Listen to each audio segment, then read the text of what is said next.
Phambili ngalesi sikhathi sithi uma ngabe lapha eSoweto ngomhla ka8 August ungaphuthelwa kuKwaNcwane Shisanyama sizobe sikhona lapho sine Women's Day celebration.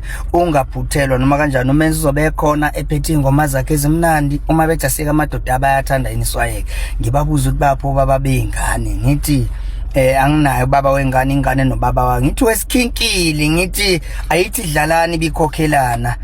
Ngiyobe sengiyasho ngithi ke kushoda ubaba. Ingakho ke sibe sihlangene lapha ngaleli alanga. Bakwethu ungaphuthelwa, thola itikiti lakho noma kanjani ngizobe ngikhona, ungezwa ngenzwa bethi danki. Ithi dlalani bikhokhelana